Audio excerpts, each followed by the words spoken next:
ಈಗ ಒಂದು ನೆನ್ನೆ ಅದಂಥದ್ದು ಗಂಗೆನಹಳ್ಳಿದು ಪಾಪ ಇವತ್ತು ಬರ್ಕೊಂಡಿದ್ದೀರಿ. ಏನೋ 1.5 ಗಂಟೆ ಡ್ರಿಲ್ಲು, ಏನೋ 1.5 ಗಂಟೆ ಗ್ರಿಲ್ಲು ಲೋಕಾಯುಕ್ತ ಕಚೇರಿ ಒಳಗೆ ಎಲ್ಲ ಬರ್ಕೊಂಡಿದ್ದೀರಿ. ಸಂತೋಷ. ಪಾಪ ನಿಮ್ಗೆ ಯಾರೋ ಮಾಹಿತಿ ಕೊಟ್ಟಿರ್ತಾರೆ, ಡ್ರಿಲ್ಲು ಬರ್ಕೊಂಡಿದ್ದೀರಿ. ಅದಕ್ಕೆ ನನಗೆ ನಿಮ್ಮ ಬಗ್ಗೆ ನನಗೇನು ಆಸೆ ಮಾಡಲ್ಲ. ನನಗೆ ಬಹುಶಃ ಈ ರಾಜ್ಯದ ರಾಜಕಾರಣದಲ್ಲಿ ನೋಟಿಸೇ ಇಶ್ಯೂ ಆಗಿದೆ, ನೋಟಿಸ್ನ ಸರ್ವ್ ಮಾಡಿದೆ. ಯಾರಾದರೂ ಒಬ್ಬ ರಾಜಕಾರಣಿ ತನಿಖೆಗೆ ಒಳಪಟ್ಟು ಹೋಗಿರ್ತಕ್ಕಂಥ ವಿಷಯ ಇದ್ದರೆ ಕುಮಾರಸ್ವಾಮಿನೇ ಮೊದಲನೇನಲ್ಲಿಗೆ. 2 ದಿವಸದಿಂದ ಪತ್ರಿಕೆಯಲ್ಲಿ ಬರೆದಿದ್ದೀರಿ, ಕುಮಾರಸ್ವಾಮಿಗೆ ನೋಟಿಸ್ ಇಶ್ಯೂ ಆಯಿತು, ಕುಮಾರಸ್ವಾಮಿ ನೋಟಿಸ್ ರಿಸೀವ್ ಮಾಡಲಿಲ್ಲ, ಮೇಲಿನ ಅಧಿಕಾರಿ ಯಾರೋ ಫೋನ್ ಮಾಡಿದರು, ಇದೆಲ್ಲ ಒಂದು ಪತ್ರಿಕೆಯಲ್ಲಿ ಲೀಕ್ ಮಾಡಿ ಬರೆಸಿದ್ದೀರಿ 3 ದಿವಸದಿಂದ. ಯಾರು ಬರೆಸಿದವರು? ನೆನ್ನೆ ಮಧ್ಯಾಹ್ನ ಒಂದು ಚಾನಲ್ನಲ್ಲಿ ಕುಮಾರಸ್ವಾಮಿ 12 ಗಂಟೆಗೆ ಹೊರಟಿದ್ದಾರೆ, ನೇರವಾಗಿ ಲೋಕಾಯುಕ್ತ ಕಚೇರಿಗೆ ಬರ್ತಾ ಇದ್ದಾರೆ, ನೋಟಿಸ್ ಇಶ್ಯೂ ಆಯಿತು, ಇವತ್ತು ಕೊನೆ ದಿನ. ಇದೆಲ್ಲ ಒಂದು ಚಾನಲ್ನಲ್ಲೂ ಓಡಿಸಿದ್ದೀರಿ.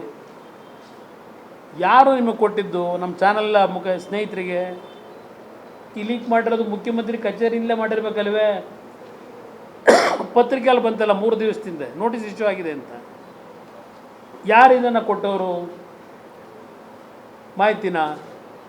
ಇದು ರಾಜ್ಯಪಾಲರ ಕಚೇರಿಯಿಂದಲೇ ಹೋಯ್ತಾ ಮಾಹಿತಿ?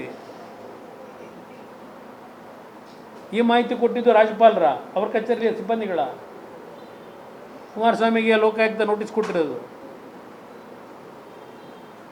ಈ ಸರ್ಕಾರದಲ್ಲಿರ್ತಕ್ಕಂಥ ಅಧಿಕಾರಿಯ ಉದ್ದಟತನ.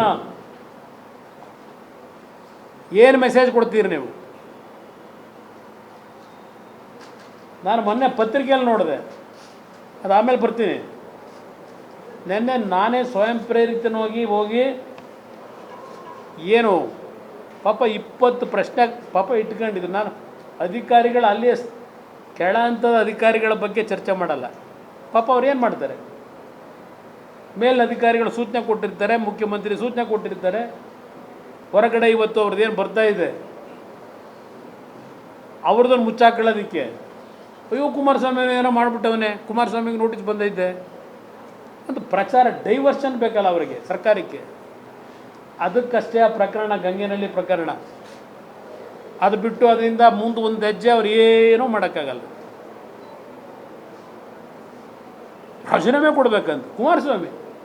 ಬೇಲಲ್ಲವ್ರ ಬೇಲಲ್ಲಿಲ್ವಾ ಕುಮಾರಸ್ವಾಮಿ? ಬೇಲಲ್ಲಿ ಹೆಂಗವ್ರೆ? ರಾಜೀನಾಮೆ ಇನ್ನೂ ಯಾಕೆ ಕೊಟ್ಟಿಲ್ಲ? ನರೇಂದ್ರ ಮೋದಿ ರಾಜೀನಾಮೆ ಯಾಕೆ ಕೊಟ್ಟಿಲ್ಲ? ಈಗ ಅದಿಂತ ಹೊಸ ನಿರ್ಮಲಾ ಸೀತಾರಾಮನ್ ಅವರು ರಾಜೀನಾಮೆ ಕೊಟ್ಟಿಲ್ಲ. ಯಾಕೆ ಕೊಡ್ಬೇಕು ರಾಜೀನಾಮೆ ನಿರ್ಮಲಾ ಸೀತಾರಾಮನ್? ಏನು ಅವ್ರ ಕಂಟಿಗೆ ತಗೊಂಡವ್ರ? ನೆನ್ನೆ ಅದಿಂದ ನೋಡಿದೆ ಬೆಳಗ್ಗೆ ಪತ್ರಿಕೆಯಲ್ಲಿ. ಇದು ಎಲೆಕ್ಟ್ರಲ್ ಬಾಂಡ್ನ ಏನು ನಿರ್ಮಲಾ ಸೀತಾರಾಮನ್ ಅವರ ಪರ್ಸನಲ್ ಅಕೌಂಟ್ಗೆ ಹೋಗಿದೆಯಾ ಬಾಂಡು ರಾಜೀನಾಮೆ ಕೊಡೋಕ್ಕೆ? ಅಧಿಕಾರ ದುರುಪಯೋಗ ಪಡಿಸ್ಕೊಂಡು ಮಾಡ್ಕೊಂಡವ್ರ? ನಿಮ್ಮ ಥರ ಸರ್ಕಾರಿ ಭೂಮಿ 62 ಕೋಟಿ ಆಸ್ತಿ ಅಂತ ನೀವೇ ಹೇಳ್ತೀರಿ, ಬೆಲೆ ಇವತ್ತು ಅಂತ. ಸರ್ಕಾರದ ಭೂಮಿ ಲಪಟಾಯಿಸ್ಕೊಂಡು ನೀವು ಪಾಪ ಅವರೇನೋ 4-5 ಜನ ಮಂತ್ರಿಗಳು ಹೇಳಿದ್ರು ಸತ್ತರ ಹೆಸರಿನಲ್ಲಿ ಅದು ಎಂಥದ್ದು ಡಿನೋಟಿಫಿಕೇಷನ್ ಆಗಿದೆ ಗಂಗೆನಹಳ್ಳಿ, ಇದಕ್ಕೆ ಉತ್ತರ ಕೊಡಲಿ ಕುಮಾರಸ್ವಾಮಿ ಎಲ್ಲ ಹೇಳಿದ್ರು. ಡಿನೋಟಿಫಿಕೇಷನ್ ಮಾಡ್ತಕ್ಕಂಥ ಪವರು ಸರ್ಕಾರಕ್ಕಿದೆ, ಅದರಲ್ಲಿ ಪವರ್ ಇಲ್ಲ ಅಂತ ಹೇಳಲ್ಲ ನಾನು. ಡಿನೋಟಿಫಿಕೇಷನ್ನ ಆದ ನಂತರ ನಡೆದಂಥ ಪ್ರಕರಣಗಳ ಬಗ್ಗೆನೂ ಚರ್ಚೆ ಮಾಡ್ಕೊಳ್ಳಿ, ಅದೆಲ್ಲ ಒಂದು ಭಾಗ ಅದಿರಲಿ. ಇಲ್ಲಿ ಸಿದ್ದರಾಮಯ್ಯನವ್ರ ಪ್ರಕರಣಕ್ಕೂ ಗಂಗೆನಹಳ್ಳಿ ಪ್ರಕರಣಕ್ಕೂ ಕೃಷ್ಣ ಬೈರೇಗೌಡ್ರೆ ವ್ಯತ್ಯಾಸ ಏನಿದೆ ಅನ್ನೋದು ಸ್ವಲ್ಪ ತೆಗೆದು ನೋಡಿ. ನೀವು ಕಾನೂನು ಸಚಿವರಾಗಿ ಕೆಲಸ ಮಾಡಿರೋರು.